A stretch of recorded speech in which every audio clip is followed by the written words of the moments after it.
Merci. Merci d'être là, Pascal. Salut Michel. Eh oui. Je t'embrasse. Obispo. Voilà, l'album s'appelle Obispo. Exactement. Ah ben moi, ça m'a beaucoup intéressé parce que le temps qui passe, rien ne dure. Référence à tous ceux qu'on a aimés, ça me parle. Mais tu es encore très jeune pour écrire sur la nostalgie puisque tu as un peu plus de 50 ans. Le temps passe et c'est vrai que malheureusement, je veux pas faire une discussion trop sérieuse, mais c'est vrai qu'on perd des gens. Oui. On perd des copains. On a passé ces derniers temps pas mal d'années à perdre des proches, Oui. beaucoup d'amis chanteurs, et ces derniers temps encore. Et c'est vrai que cette chanson m'est venue naturellement, comment dire, à cause de tout ça. Et j'ai voulu parler du côté éphémère de la vie. Et à la fin de la chanson, je finis par quand tu es contre moi, tout peut encore rêver. Il n'y a que l'amour en fait qui nous sauve de tout ça, qui nous sauve du temps qui passe. Voilà. Alors les thèmes de cet album, il y a Je rentre, c'est un texte sur l'adolescence. Oui. Il y a Amy, ça c'est une lettre ouverte musicale, Amy Winehouse. En fait, c'est Je rentre, c'est une chanson qui un peu symbolise aussi l'album, puisque je suis revenu à mes premiers amours de musique. La musique qui m'a construit, c'est la musique que j'ai appris à Rennes quand je faisais des groupes de rock, voilà, avec mes camarades. La chanson qui s'appelle Amy Winehouse, c'est une chanson sur la célébrité. Et sur le fait qu'on peut sombrer rapidement s'il n'y en a pas une bonne nature pour supporter le poids de la célébrité. Ça a failli t'arriver, ça? Bah, disons qu'à un moment donné, quand le TGV file à très très grande vitesse, Ouais. on voit plus Ouais. grand chose. On oublie peut-être presque, on oublie les amis, la famille, parce que tout va Parce très que la vite. célébrité, tu l'as connue jeune, hein? Bon, je l'ai connu, t'avais 20 ans, ouais, 27 je l'ai ans. connu. Ça a commencé quand j'avais 27 ans, donc Ouais, ça va. ouais. Mais c'est vrai qu'à un moment donné, dans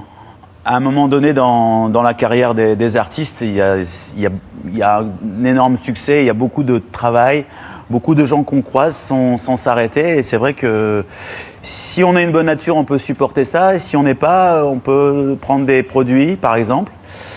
Hein, toi, tu en prends communément, Moi très souvent. Oui, Je vais te dire, le nombre de verveines. ah oui, la verveine. Verveine, tisane. Moi, j'ai fait. Donc ça va trop loin. Quand j'étais très jeune, j'ai fait une overdose de Pchit Orange. Tu te rends- Ouais. Dis-moi, Pascal. Non mais verveine, tisane, oui, on n'arrête pas quand on est célèbre. Cela dit, Ouais. cet album-là, c'est justement, on a l'impression que tu fais une pause, tu regardes derrière. Ouais, Et c'est un devoir de mémoire, un peu, cet album. C'est un peu un album, c'est presque un album autobiographique. Oui. Et comme c'est la première fois que j'écris autant de textes, j'ai voulu noter Oui, c'est dans tous ces textes tout ce qui m'a touché, tout ce qui m'a marqué. Je voudrais ajouter que dans cet album, il y a les noms de Christophe, Dieu et Christophe, Oui. Isabelle, Adjani, Oui. Benjamin Biolay. Benjamin Biolay Il a réalisé pas mal de titres. a réalisé la moitié de l'album. La moitié de l'album. Et j'ai beaucoup d'invités, des copains qui sont venus, Calogero. Puis t'as Julie, quand même. Oui. Hein, Julie, on n'a rien fait de mieux sur la femme de sa vie. C'est le titre, Julie. Ah oui, C'est ton amoureuse? Ah ben c'est mon amoureux, ça fait bientôt 6 ans, ouais. 6 ans. Ah ben ça passe vite, Michel. Ah oui, dans nos métiers, c'est la Guinness des records. Hein, 6 ans. Dis-moi, Pascal, il y a un titre en jeu de mots. Allons enfants, allons enfants. Oui. Hein.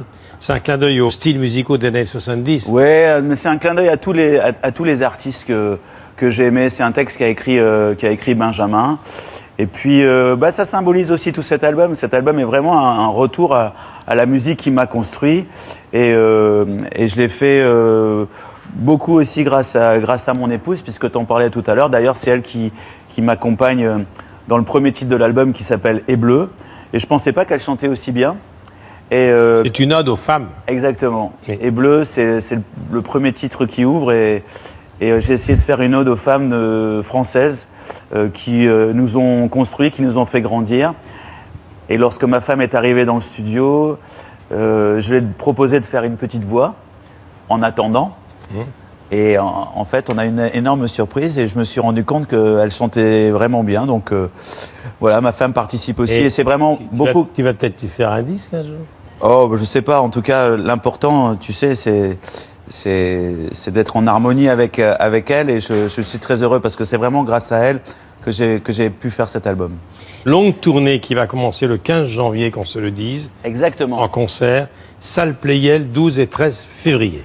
Ouais. Voilà. On commence par la Belgique, mes amis belges, parce qu'on adore commencer, on adore... Faut toujours commencer par la Belgique. On va passer en Suisse, et pour la première fois cette année, avec les copains, on a décidé de faire un peu le tour du monde aussi. On va aller jouer en Asie, on va aller jouer aux États-Unis, en Afrique, on va aller jouer un petit peu partout. Évidemment dans les îles, parce que faut pas oublier nos amis de la Réunion, de Tahiti, Nouvelle-Calédonie. Mais ce petit tour du monde va nous faire du bien. Tous les pays que tu viens de citer nous reçoivent par TV5. Donc voilà, toutes les semaines. on arrive. Il arrive. Tu restes avec moi. Hein. Merci.